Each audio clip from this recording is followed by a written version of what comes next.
ಆತ್ಮೀಯ ಸರ್ಕಾರಿ ನೌಕರರೇ, ನಿವೃತ್ತ ಸರ್ಕಾರಿ ನೌಕರರೇ, ಪಿಂಚಣಿದಾರರೇ, ಅನುದಾನಿತ ನೌಕರರೇ, ಕಾರ್ಮಿಕರೇ, ನೌಕರರೇ, ನೀವು ಫೇಸ್ ಮಾಡ್ತಾ ಇರೋಂಥ ಪ್ರತಿಯೊಂದು ಪ್ರಾಬ್ಲಮ್ಗಳನ್ನು ಲೀಗಲ್ ಆಗಿ ಸಾಲ್ವ್ ಮಾಡ್ಕೊಳ್ಳೋಕ್ಕಿರೋಂಥ ಉತ್ತಮ ವೇದಿಕೆಯಾದ ಸರ್ಕಾರಿ ನೌಕರ ಮಿತ್ರ ಯೂಟ್ಯೂಬ್ ಚಾನಲ್ಗೆ ಆತ್ಮೀಯವಾದ ಸ್ವಾಗತ. ಈ ದಿನ ಪ್ರತಿಯೊಬ್ಬ ಕಾರ್ಮಿಕರಿಗೆ, ಸಂಘಟಿತ ವಲಯ, ಅಸಂಘಟಿತ ವಲಯದ ಕಾರ್ಮಿಕರಿಗೆ, ನೌಕರರಿಗೆ ಒಂದು ಭರ್ಜರಿ ಸಿಹಿ ಸುದ್ದಿ, ಸಂಬಳ ಹೆಚ್ಚಳ ಆಗುವಂಥ ಮಾಹಿತಿಯೊಂದಿಗೆ ಈ ದಿನ ಹಾಜರಾಗಿದ್ದೇನೆ. ನಿಮ್ಮ ಸಂಬಳ, ಕನಿಷ್ಠ ಸಂಬಳ ಹೆಚ್ಚಳ ಮಾಡಿ ಕೇಂದ್ರ ಸರ್ಕಾರ ಮಾಡಿರೋ ಆದೇಶ, ಎಷ್ಟು ಸಂಬಳ ಹೆಚ್ಚಳ ಆಗಿದೆ, ಯಾರ್ಯಾರಿಗೆ ಇದರಿಂದ ಉಪಯೋಗ ಆಗುತ್ತೆ ಅನ್ನೋ ವಿವರವಾದ ಮಾಹಿತಿ ತಿಳಿಸ್ತೀನಿ. ಈ ಮಾಹಿತಿ ಶೇರ್ ಮಾಡೋದಕ್ಕಿಂತ ಮುಂಚಿತವಾಗಿ ಯಾರ್ಯಾರು ಈ ಚಾನಲ್ಗೆ ಸಬ್ಸ್ಕ್ರೈಬ್ ಆಗಿಲ್ಲ ದಯವಿಟ್ಟು ಸಬ್ಸ್ಕ್ರೈಬ್ ಮಾಡ್ಕೊಳ್ಳಿ, ನಿಮ್ಮ ಸ್ನೇಹಿತರಿಗೂ ಶೇರ್ ಮಾಡಿ, ಈ ಚಾನಲ್ಗೆ ಜಾಯ್ನ್ ಆಗಿ ನಿಮ್ಮ ಸಮಸ್ಯೆಗಳನ್ನು ಕಾನೂನಾತ್ಮಕವಾಗಿ ಬಗೆಹರಿಸ್ಕೊಳ್ಳಿ. ಕೇಂದ್ರ ಸರ್ಕಾರ ಅಸಂಘಟಿತ ವಲಯದಲ್ಲಿ ಕೆಲಸ ಮಾಡುತ್ತಿರುವಂಥ ಪ್ರತಿಯೊಬ್ಬ ಕಾರ್ಮಿಕರಿಗೆ, ನೌಕರರಿಗೆ ಸಂಬಳವನ್ನು ಹೆಚ್ಚಳ ಮಾಡಿ ಆದೇಶವನ್ನು ಮಾಡಿದೆ. ಕನಿಷ್ಠ ವೇತನವನ್ನು ಹೆಚ್ಚಳ ಮಾಡಿದೆ. VDA ವೇರಿಯಬಲ್ DA ವೇರಿಯಬಲ್ ತುಟ್ಟಿ ಭತ್ಯೆಯನ್ನು ಹೆಚ್ಚಳ ಮಾಡಿ ಆದೇಶ ಮಾಡಿದೆ. ಕನಿಷ್ಠ ಸಂಬಳ ಹೆಚ್ಚಳ ಮಾಡಿರೋ ಆದೇಶದಿಂದ ಪ್ರತಿಯೊಬ್ಬ ಅಸಂಘಟಿತ ವಲಯದಲ್ಲಿ ಕೆಲಸ ಮಾಡ್ತಿರುವಂಥ ಕಾರ್ಮಿಕರಿಗೆ ಉಪಯೋಗ ಆಗತ್ತೆ. ಬೆಲೆ ಏರಿಕೆಯಿಂದ ತತ್ತರಿಸಿ ಹೋಗಿರುವಂಥ ಕಾರ್ಮಿಕ ವಲಯಕ್ಕೆ ಇದರಿಂದ ವರದಾನ ಆಗತ್ತೆ ಅಂತಲೇ ಹೇಳ್ಬೋದು.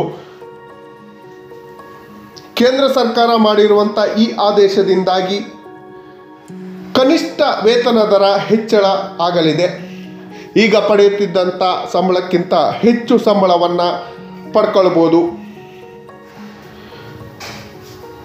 ಮುಂದೆ ಬೆಲೆ ಏರಿಕೆಯಿಂದ ಸ್ವಲ್ಪ ಆದರೂ ರಿಲೀಫ್ ಸಿಗತ್ತೆ ಅಂತಲೇ ಹೇಳ್ಬೋದು. ವೇರಿಯಬಲ್ ತುಟ್ಟಿ ಭತ್ಯೆ VDAಯನ್ನು ಹೆಚ್ಚಳ ಮಾಡಿ ಕೇಂದ್ರ ಸರ್ಕಾರ ಆದೇಶವನ್ನು ಮಾಡಿದೆ. ಈ ಆದೇಶದಿಂದಾಗಿ ಕಾರ್ಮಿಕರ ಕನಿಷ್ಠ ವೇತನ ಹೆಚ್ಚಳ ಆಗಿ ವೇತನ ಹೆಚ್ಚಳ ಆಗಲಿದೆ. ಎಷ್ಟು ವೇತನಗಳು ಹೆಚ್ಚಳ ಆಗತ್ತೆ ಅನ್ನೋದ್ರ ಬಗ್ಗೆ ವಿಶೇಷವಾಗಿ ನೋಡೋದಾದರೆ, ಅಸಂಘಟಿತ ವಲಯದಲ್ಲಿ ಕೆಲಸ ಮಾಡುತ್ತಿರುವಂಥ ಕಾರ್ಮಿಕರಿಗೆ ಇದು ಉಪಯೋಗ ಆಗತ್ತೆ. ಅಸಂಘಟಿತ ವಲಯದಲ್ಲಿ ಕಾರ್ಮಿಕರು ಅಂತ ಹೇಳಿದ್ರೆ ಅವರು ಜೀವನ ನಿರ್ವಹಣೆಯೇ ಕಷ್ಟ ಆಗಿರುತ್ತೆ. ಬೆಲೆ ಏರಿಕೆ ಸಮಯದಲ್ಲಿ ಇವರ ಜೀವನ ನಿರ್ವಹಣೆಗಾಗಿ ಉಪಯೋಗ ಆಗಲಿ ಅಂತ ಹೇಳಿ ಈ ಆದೇಶವನ್ನು ಮಾಡಿದೆ. ಕನಿಷ್ಠ ವೇತನ ಹೆಚ್ಚಳ ಅಕ್ಟೋಬರ್ 1ರಿಂದ ಜಾರಿಗೆ ಬರಲಿದೆ. ಕಾರ್ಮಿಕರಿಗೆ ಇದರಿಂದ ಉಪಯೋಗ ಆಗತ್ತೆ. ಕನಿಷ್ಠ ವೇತನವು ಕಟ್ಟಡ ನಿರ್ಮಾಣ, ಲೋಡಿಂಗ್ ಅನ್ಲೋಡಿಂಗ್, ಕಸ ಗುಡಿಸೋದು, ಗಣಿ ಕಾರ್ಮಿಕರು, watch and ward, house keeping, ಕೃಷಿ ಚಟುವಟಿಕೆ ಸೇರಿದಂತೆ ಎಲ್ಲ ಕಾರ್ಮಿಕರಿಗೆ ಇದರಿಂದ ಉಪಯೋಗ ಆಗತ್ತೆ. ಕೈಗಾರಿಕಾ ವಲಯದಲ್ಲಿ ಕೆಲಸ ಮಾಡುವಂಥ ಕಾರ್ಮಿಕರಿಗೂ ಉಪಯೋಗ ಆಗತ್ತೆ. ಕನಿಷ್ಠ ವೇತನ ಹೆಚ್ಚಳವು ಎಲ್ಲ ವರ್ಗದ ಕಾರ್ಮಿಕರಿಗೆ ಹೆಚ್ಚಳ ಆಗಿ ಅವರ ಜೀವನ ಮಟ್ಟ ಸುಧಾರಿಸುತ್ತೆ ಅಂತ ಹೇಳ್ಬೋದು. ಎ ವರ್ಗದ ನಗರಗಳಲ್ಲಿ ಕರ್ತವ್ಯ ನಿರ್ವಹಿಸುವಂಥ ಕಾರ್ಮಿಕರಿಗೆ ಪ್ರತಿದಿನ 783 ರೂಪಾಯಿ, ತಿಂಗಳಿಗೆ 20,358 ರೂಪಾಯಿ ಸಂಬಳ ಸಿಗತ್ತೆ. ಇದು ತುಂಬ ಕಡಿಮೆನೇ ಆಯಿತು, ಆದರೂ ಪರವಾಗಿಲ್ಲ. ಅರೆ ಕೌಶಲ್ಯ ಹೊಂದಿರುವ ಕಾರ್ಮಿಕರಿಗೆ ಪ್ರತಿದಿನ 868 ರೂಪಾಯಿಗಳು, ತಿಂಗಳಿಗೆ 22,558 ರೂಪಾಯಿ ಸಂಬಳ ಸಿಗಲಿದೆ. ಈ ಹಿಂದಕ್ಕಿಂತ ಜಾಸ್ತಿ ಸಿಗತ್ತೆ. ಸಶಸ್ತ್ರ ಇಲ್ಲದ ನುರಿತ ವಾಚ್ ವಾರ್ಡ್ಗಳು, ಕ್ಲರಿಕಲ್ ಕಾರ್ಮಿಕರಿಗೆ ಪ್ರತಿದಿನ 954 ರೂಪಾಯಿ ಸಿಗಲಿದೆ. ತಿಂಗಳಿಗೆ 26,910 ರೂಪಾಯಿ ಸಂಬಳ ಸಿಗಲಿದೆ.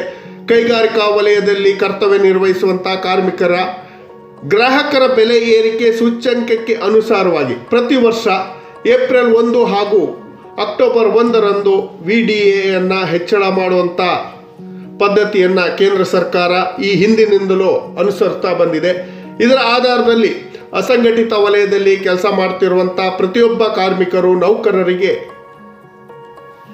ಅವರ ಜೀವನ ಮಟ್ಟ ಸುಧಾರಣೆಗಾಗಿ ಅವರಿಗೆ ಉಪಯೋಗ ಆಗಲಿ ಅನ್ನೋ ಉದ್ದೇಶಕ್ಕಾಗಿ ಕೇಂದ್ರ ಸರ್ಕಾರ ಈ ದಿನ VDAಯನ್ನು ಹೆಚ್ಚಳ ಮಾಡಿ ಆದೇಶವನ್ನು ಮಾಡಿದೆ.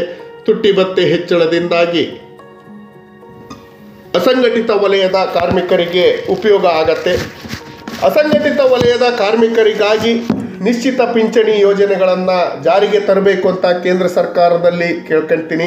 ಅವರಿಗೆ ನಿಶ್ಚಿತ ಪಿಂಚಣಿ ಯೋಜನೆಯನ್ನು ಜಾರಿಗೆ ತರಬೇಕು. ಅದೇ ರೀತಿ ಸಂಘಟಿತ ವಲಯದಲ್ಲಿ ಕೆಲಸ ಮಾಡ್ತಾ ಇರೋಂಥ EPFO ಪಿಂಚಣಿದಾರರಿಗೆ ಆದಷ್ಟು ಶೀಘ್ರದಲ್ಲೇ ಹೈಯರ್ ಪೆನ್ಷನ್ ಪ್ಲಾನನ್ನು ಇಂಪ್ಲಿಮೆಂಟ್ ಮಾಡಿ ಅವರ ಜೀವನ ಮಟ್ಟವನ್ನು ಸುಧಾರಿಸಬೇಕು.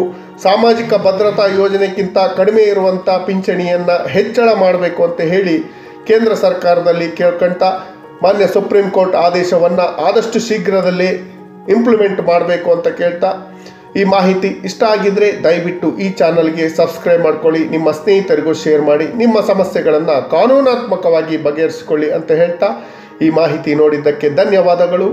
ಜೈ ಹಿಂದ್, ಜೈ ಕರ್ನಾಟಕ ಮಾತೆ.